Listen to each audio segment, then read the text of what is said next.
Go number one. Number one. Keeping older credit cards active. That is definitely confirmed. Okay. You want to keep your older credit cards active because you need activity to generate points in the FICO algorithm. That's the math formula that makes your credit score. So that's definitely confirmed. Don't close a credit card that you don't think you're using because it's old. Hey, I never used that one. Yeah. Even if it's a retail card. This is the one that people slip up on and they go, I don't really go to the Gap anymore. Go to the Gap. Buy a pair of socks. Don't let it get closed out for inactivity because age of accounts counts for up to 15% of your total FICO score in the FICO algorithm. So if you lose those older accounts, you lose that point potential. I think that's a great point because a lot of people, they're thinking that, right? They're like, I'm going to buy a home. Let's just close everything that I'm not using. And so my credit report looks better and I don't have all these accounts I'm not using anyway. Had this card for 87 years, but I don't need it anymore. So let's close it. Right. No, I'm saying go buy a pair of, I'm talking do a 1% to 3% purchase on this card. What do I mean by that? If you have a $300 limit credit card at the Gap, go in and buy something between $3 and $9. That's the sweet spot in the FICO algorithm. Pay it when it's due. Don't worry about, do I pay it early? Just pay it on the due date. Yeah. That next month, if you go for a mortgage application, your score will actually have improved because you'll have nice recent activity, nice recent pay history, and when they go to see your balance to limit ratios, everything's great. It's fantastic. All right. So expanding on that. Yes. So let's say I have 10 credit cards, right? Correct. Yes. I have 10 credit cards that are open. I have my two main ones that I use because I probably have a Target card where I go to Target, and then I have my other main one where I get some points. Yep. The other ones are just out there. Yes. Can I close some of those other ones, being that I got 10? You would want to, essentially, if you're coming up to something important like a mortgage, things like that, don't make any major changes. No. In fact, what I do want you to do is not go and rack them up, but I want you to go out and make a small purchase on each because recent positive activity will raise your score. Recent payment activity will raise your score.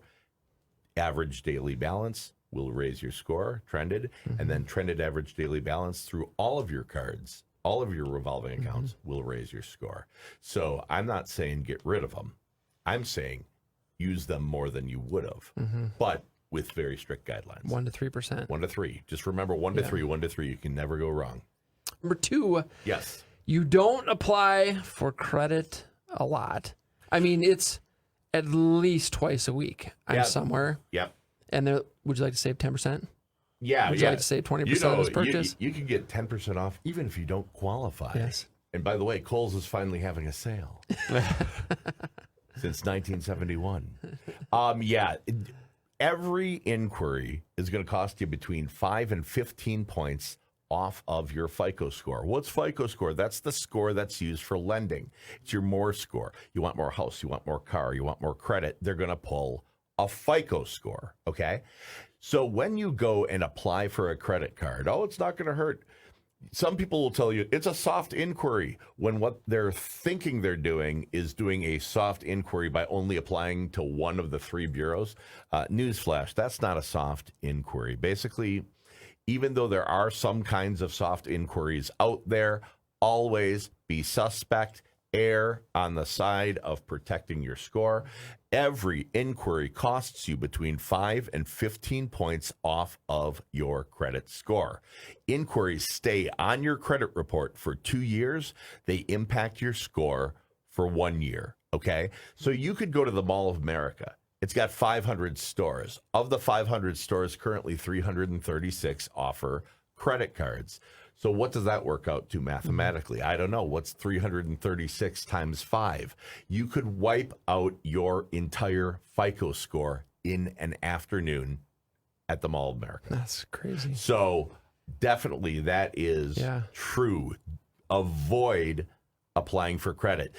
Good rule of thumb. If they want your social security number for anything, expect that it will interface with your credit. Expect that you'll probably have something negative happen.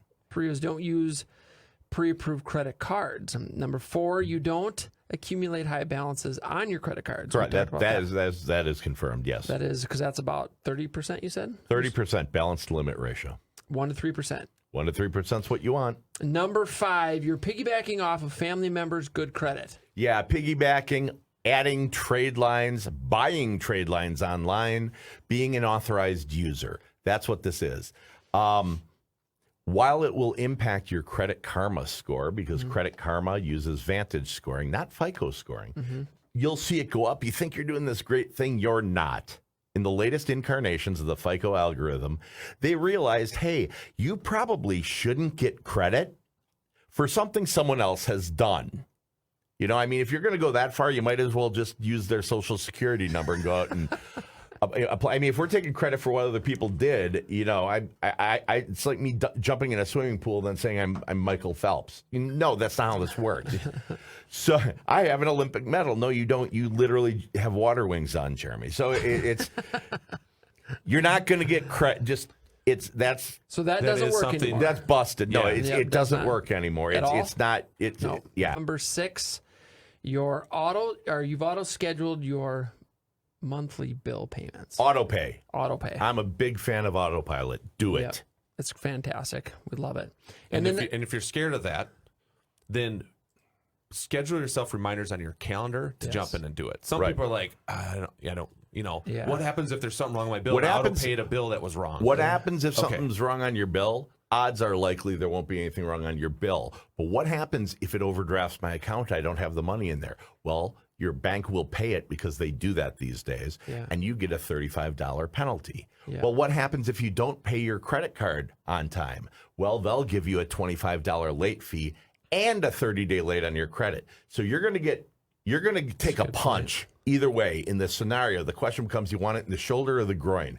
I'll take the shoulder every time. I'll take the just 25 to the bank without the additional pain. Right. Yeah. Number 7, you check your credit report regularly. I have credit monitoring. I'm a big fan of it. I believe in it. Jeremy, your thoughts? I do not want you to suffer from a word that I invented called scorexiety. Scorexiety is the anxiety that's brought forth by checking Credit Karma every day, then checking the credit monitoring that comes from your bank, and checking the one that's on your Capital One card, and then the one that comes from your Discover card, and then you panic because one goes down. They're all using different formulas. Some are using consumer-facing FICO. Credit Karma's using Vantage. That's not even the lending scores.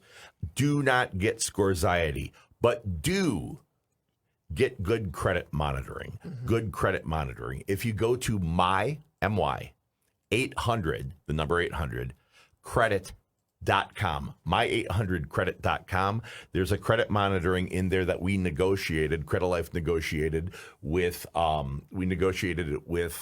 we're putting it. Scorexiety. You got it. Yeah, that's beautiful. I love it. So, yeah, don't get scorexiety. But go to my800credit.com. This is a paid credit monitoring. It's enhanced credit monitoring. You get all 3 bureaus. You can pull a 3-bureau Equifax, Experian, and TransUnion full credit report every month without a negative inquiry. Also comes with $1 million identity theft protection on it. They charge $21.99 a month. It's what we use professionally. It's supposed to be $30 a month. It's powered by Smart Credit, but that's why you're going to my800credit.com, because Smart Credit didn't want everyone to know that we negotiated $9 off or whatever. So yeah, you can get it on a discount. Get a good credit monitoring. It'll alert you if something's wrong. You'll see scores that are stable and based on all the different 27 aspects on your credit report. And it's the one that the pros use. But do monitor your credit. Do not get scorexiety.